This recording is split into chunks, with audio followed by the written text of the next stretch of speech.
Ya, Assalamualaikum. Jumpa lagi dengan Ibu di mata pelajaran IPA. Nah, kali ini kita akan membahas mengenai listrik dinamis. Nah, pada saat yang lalu sudah dibahas mengenai listrik statis ya. Kalau listrik statis adalah listrik yang diam, sedangkan listrik dinamis adalah listrik yang bergerak. Nah, apa saja yang ada di listrik dinamis ini? Kita bahas satu-satu, yaitu arus listrik, hantaran listrik, hambatan kawat penghantar, dan rangkaian listrik. Mulai ya. Nah, arus listrik.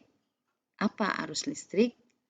Dua benda bermuatan listrik jika dihubungkan dengan suatu penghantar, maka akan terjadi aliran jika terdapat perbedaan potensial antara kedua benda.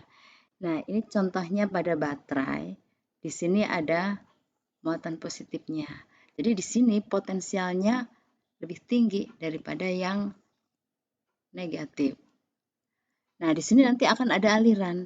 Yang mengalir adalah arus listrik, yaitu aliran muatan positif dari potensial tinggi ke potensial rendah. Ini di sini ada arus listrik yang mengalir. Kemudian yang kedua, arus elektron. Arus elektron mengalir dari potensial rendah ke potensial tinggi. Ini kalau aliran elektron di sini nih, arahnya ini elektronnya. Ke sana arahnya. Nah, itu ya. Jadi yang kalian pahami bahwa ada dua aliran, yaitu aliran arus listrik dan aliran elektron. Berikutnya, kuat arus listrik. Kuat arus listrik itu adalah besarnya muatan listrik yang mengalir tiap detik. Di sini dirumuskan dengan I sama dengan Q per T ya. Nah, keterangannya I apa? Kuat arus listrik dengan satuan ampere, Q muatan listrik dengan satuan kolom, dan T adalah waktu dengan satuan sekon. Sekarang kita lihat contoh soalnya ya. Atau ini sebelum contoh soal kita lihat dulu ya. Apa sih ada rumus yang lain nih kayaknya Q sama dengan I kali T. Itu adalah untuk mempermudah kalian mengingat. Kit gitu ya. Ada ingatannya adalah kit. Q sama dengan I kali T. Itu rumus yang untuk mudah mengingatnya. Berikutnya, contoh soal. Kuat arus listrik yang mengalir pada lampu 250 mA jika lampu menyala selama 10 jam. Tentukan muatan listrik yang mengalir pada lampu. Kita jawab ya. Nih, jangan lupa selalu tulis diketahui. Diketahui di sini ada I, T. Nah, I-nya di sini satuannya harus kita rubah ya. Di sini masih satuan mili, kita rubah jadi ampere. Mili sama dengan 10 pangkat min 3. Nah, berikutnya ditanya Q, jawabnya Q sama dengan I kali T. Hasilnya adalah 9.000 kolom. Berikut, hantaran listrik. Hantaran listrik di sini adalah bagaimana arus listrik bisa disampaikan ya. Berdasarkan kemampuannya menghantarkan listrik, bahan dibagi menjadi 3 di sini ya. Ada bahan konduktor, ini bisa menghantarkan listrik dengan baik. Kemudian ada isolator. Isolator adalah bahan yang sulit ya atau tidak bisa menghantarkan listrik. Dengan contoh-contohnya itu diantaranya plastik, karet, dan bahan yang ketiga adalah bahan semikonduktor.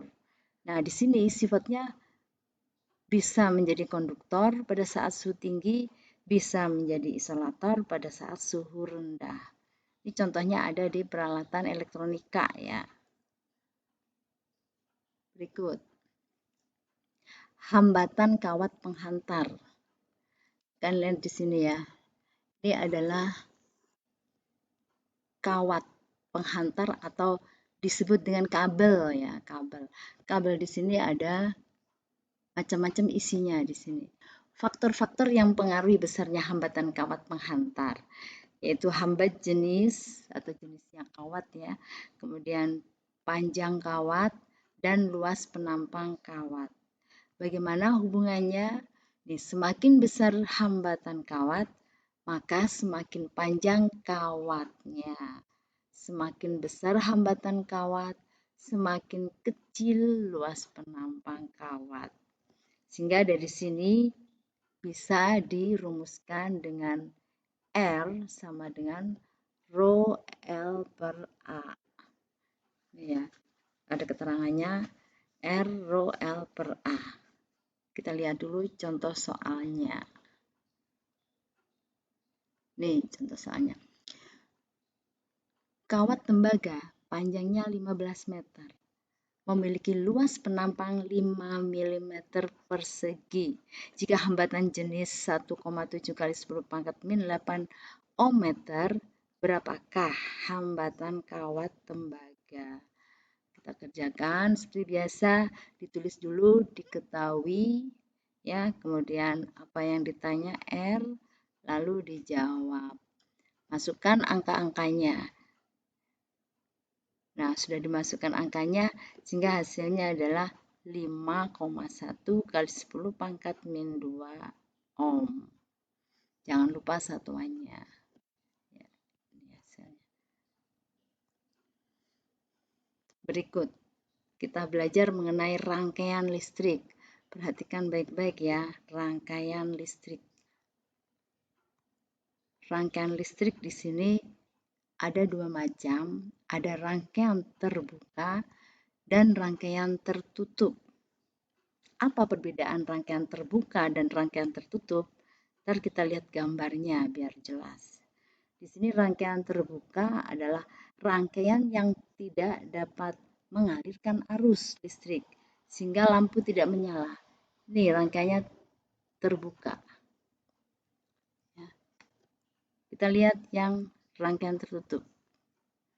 Rangkaian tertutup di sini yang dapat mengalirkan arus listrik sehingga lampu padam. Di sini nyambung semua. Ya, jadi tidak ada yang terbuka. Berikut. Nah, dalam rangkaian listrik ini dikenal dengan simbol. Untuk menggambarkan rangkaian listrik biasanya menggunakan simbol. Ini simbolnya. Gambar seperti ini adalah simbol sumber tegangan atau beda potensial ya. Di sini biasanya baterai nih, simbol seperti ini. Ini garis yang panjang itu plus, garis yang pendek adalah min. Ya. Nah, kemudian ada panah ini adalah penghantar arus listrik. Jadi di sini tuh kabel, ini adalah arah arus. Kemudian ada garis, ya.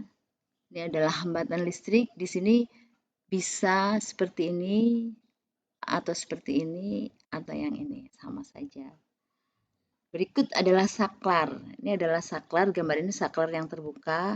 Bagaimana kalau tertutup? Di gambarnya seperti ini aja. Tertutup. Kemudian A, alat ukur ampermeter. Ini ampermeter biasanya dipasangnya seri. Kemudian alat ukur voltmeter dipasangnya paralel.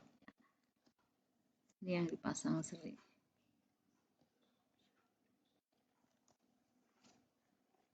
Nah, kita lihat sekarang rangkaian listrik. Di sini lampu yang dirangkai secara seri dan paralel. Perhatikan ya. Yang pertama di sini ini rangkaian yang biasa sederhana, satu lampu, satu baterai. Nyalanya terang. Kemudian kalau dipasang dua lampu, baterainya tetap satu. Nah, ini akan redup. Ini pemasangan ini namanya pemasangan seri. Ya. Nah, bandingkan dengan ini, pemasangan lampu paralel. Di sini paralel adalah bersusun atau bercabang. Ya. Lampunya 2, baterainya 1.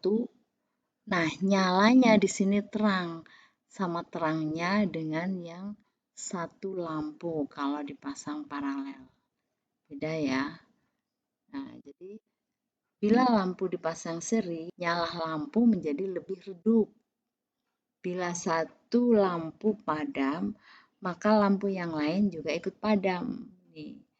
Nah, tapi kalau yang paralel, lampu satu padam, misalnya ini padam, lampu yang lainnya tetap nyala. Makanya di rumah kita biasanya misalnya kamar dimatikan, nanti ruang makan masih bisa tetap nyala. Itu dipasang paralel. Berikutnya, rangkaian listrik yang lain adalah rangkaian baterai. Baterainya sekarang dipasang seri dan paralel. Perbedaannya, ini kalau satu baterai nyalanya seperti ini. Perhatikan, baterainya 2, nyala lampunya lebih terang otomatis ya. Jadi bila baterai dipasang seri, nyala lampu menjadi lebih terang. Sekarang kalau misalnya baterai ini dipasangnya secara paralel, ini bercabang paralel ya. Nah, ini nyala lampunya akan redup, lebih redup daripada yang dipasang seri.